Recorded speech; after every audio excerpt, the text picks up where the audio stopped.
Kia ora and welcome back to Te Hōkioi. I am sitting in front of the fire. It is evening where I am, and the last few days I have been contemplating or allowing for the subject matter of forgiveness to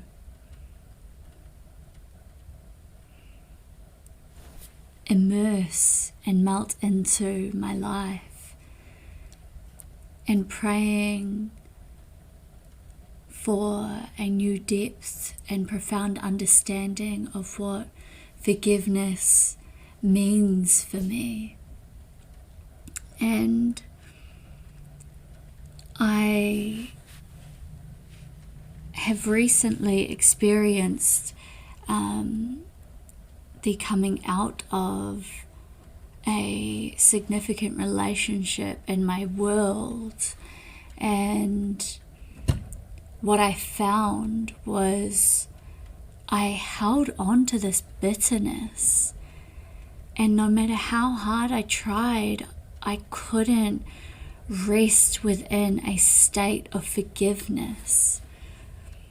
And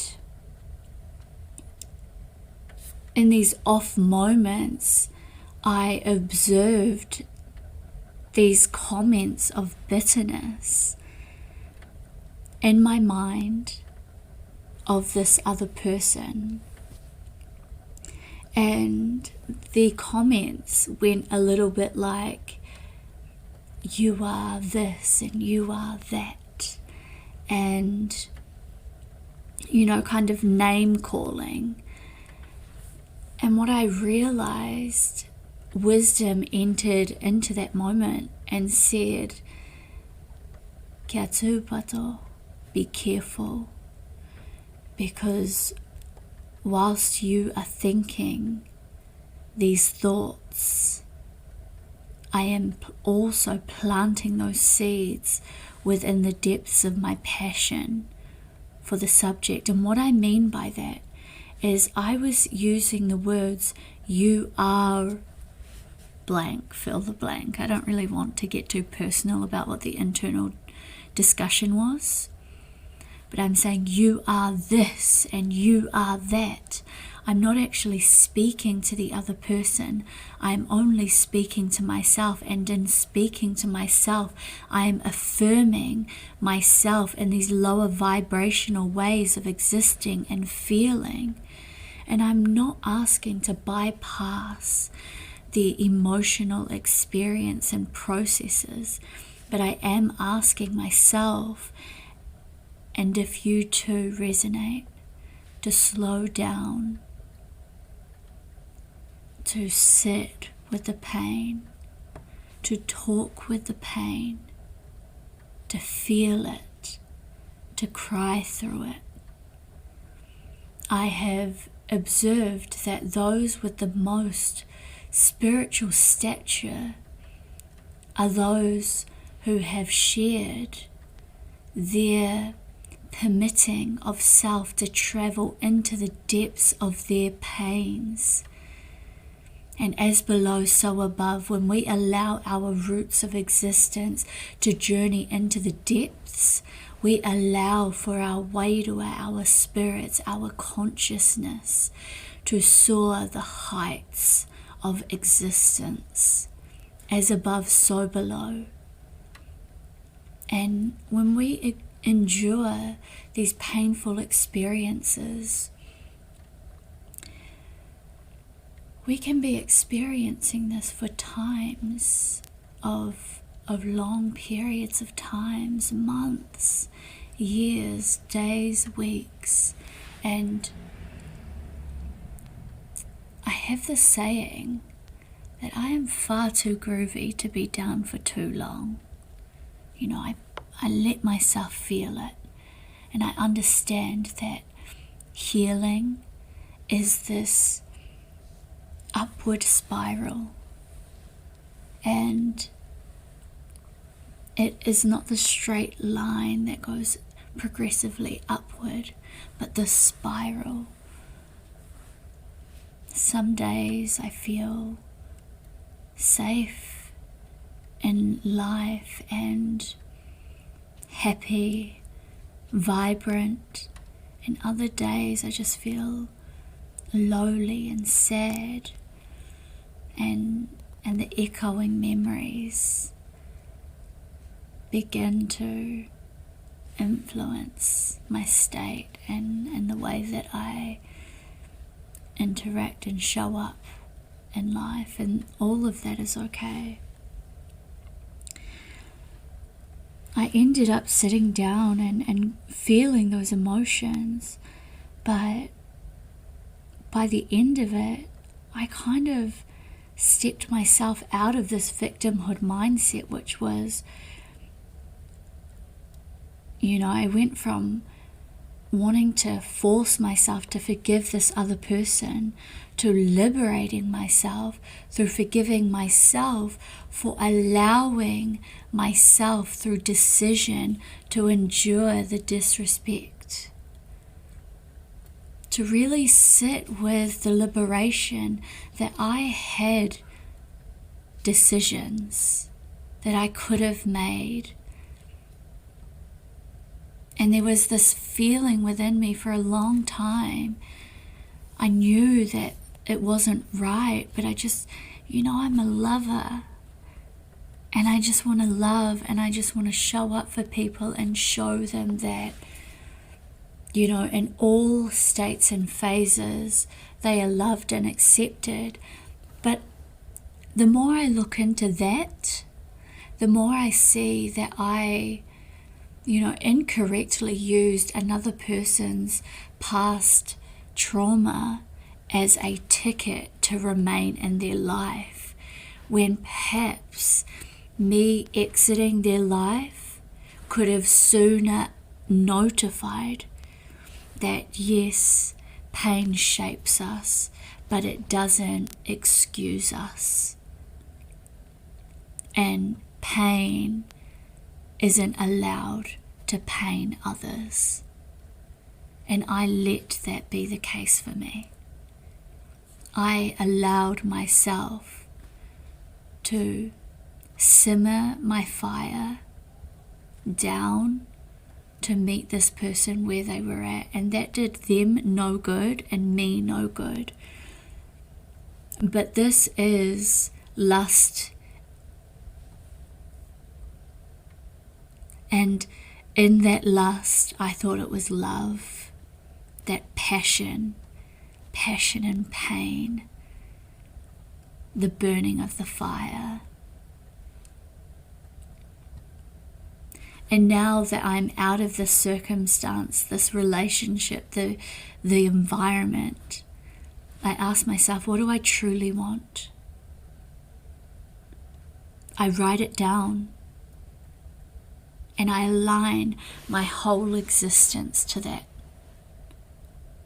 And it all boils down to, what am I worthy of? What am I worthy of? And when I say I, what is the spirit in alignment with the soul within the temple of this body? What do we want to align with? And let this be a group decision between the gods, the guardian angels,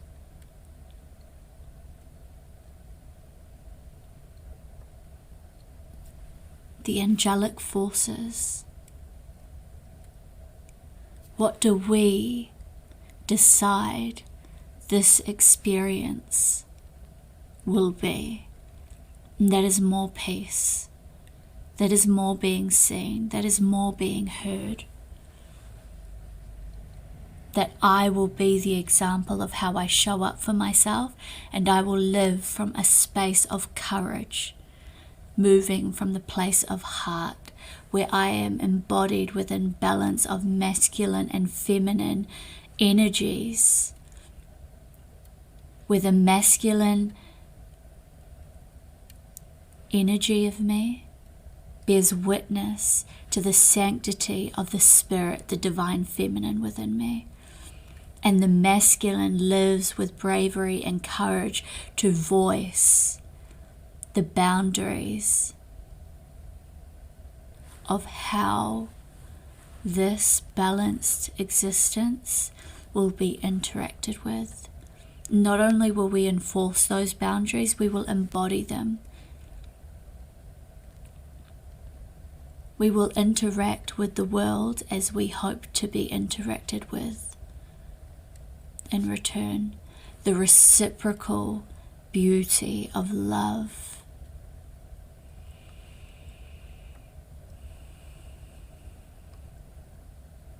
And not to be harsh with it. Not to be cold with it.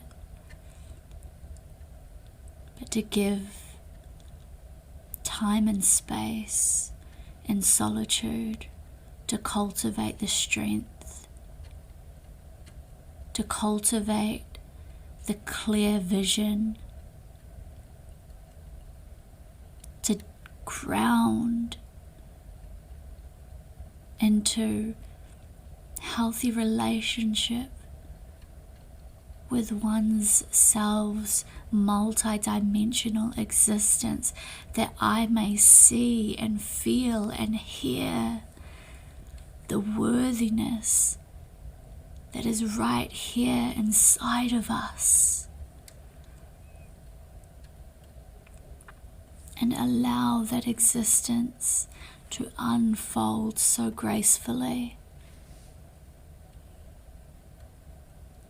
So gracefully that I needn't forgive anyone else but myself.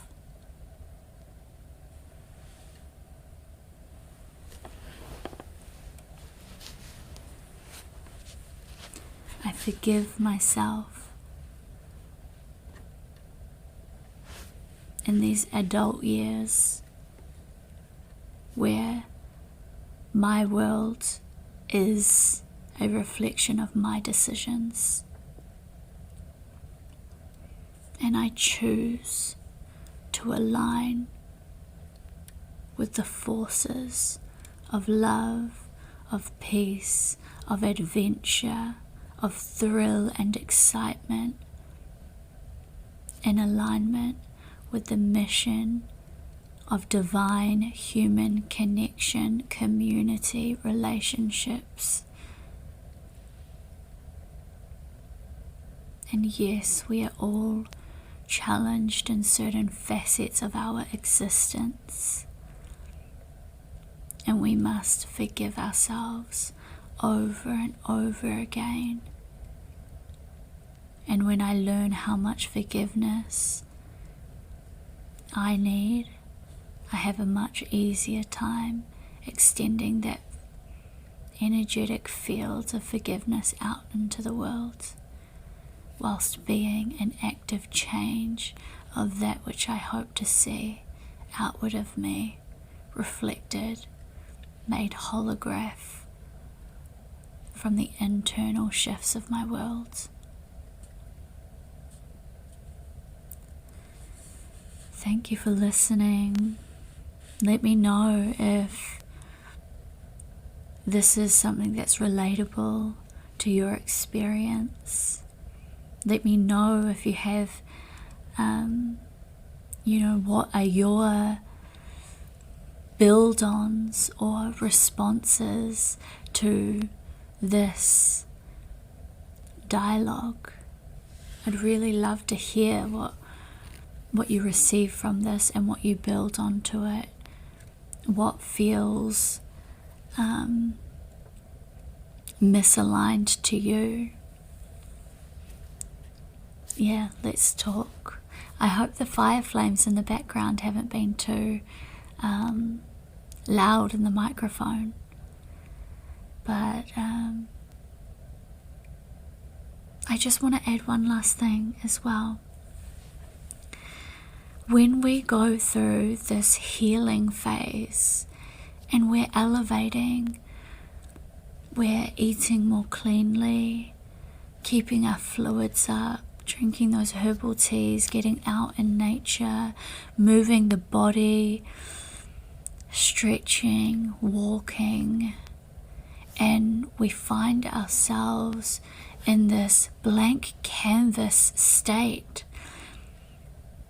I just found it such a beautiful picture where I went out into nature and I observed the colors and I absorbed the spirit of the colors.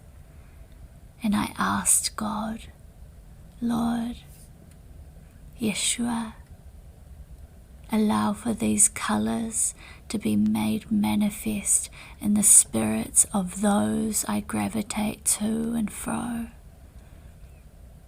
Allow me to bear witness to the people of the rainbow, the healing colors of this world, and paint this canvas that is now blank with the spiritual colors of your wonder made manifest within all of this nature. I love you. Mā te ngā kauaroha koe e ārahi. Let a loving heart guide your decisions. Blessings. Te Hōkioi.